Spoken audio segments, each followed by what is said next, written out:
The Java programming language has a long history. It started in 1991 when Sun Microsystems began something called the Green Project.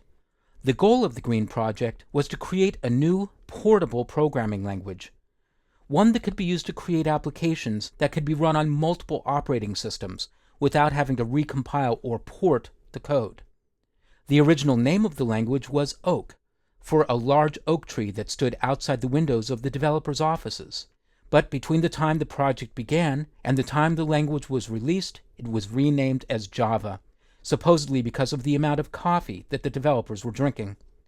Java was first released to the public in 1995, and thereafter saw rapid evolution and change. Starting in 1995, the phrase "write once, run anywhere" was popularized.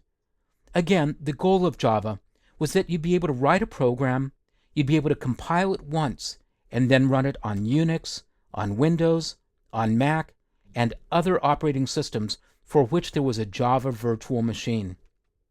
Java evolved swiftly. In the early years, there was a new release about once a year. In 1996, Sun released the first complete Java Developers Kit, or JDK, supporting a broad range of application development tasks. Version 1.1 the following year saw improvements to the object-oriented nature of Java with inner classes and Java beans, the JDBC API for talking to databases, RMI, or Remote Method Invocation, for distributed systems, and Reflection for improving the dynamic capabilities of the language. In 1998, Java was rebranded as J2SE, or Java 2 Standard Edition. The Standard Edition distinguished it from Enterprise Edition, which was the framework for building large-scale web applications. The version number was Java 2 version 1.2, a little confusing, and the 2 after the J stuck around for many, many years, but the versions were incremented using point numbers.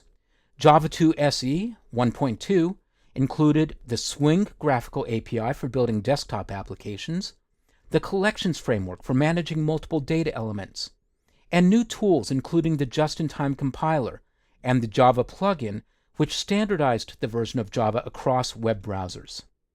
A couple of years later, J2SE 1.3 added new tools, including the Hotspot JVM, a new version of the Java virtual machine, the Java Sound API, and improved debugging.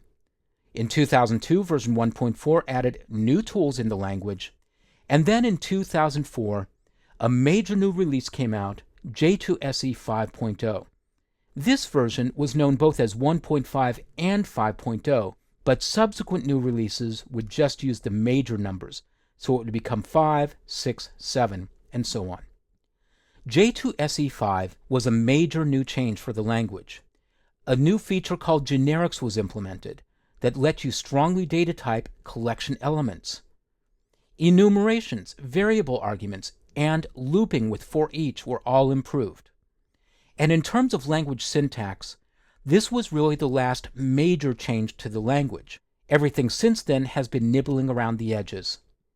In 2006, Java 6 came out. It improved performance for database connectivity, improved graphical programming, and added other small features to the language. And then the pace of change slowed. From 2006 to 2010, Sun Microsystems released occasional maintenance releases to the language. So you'd have Java 6 maintenance release 10, 11, 12, and so on.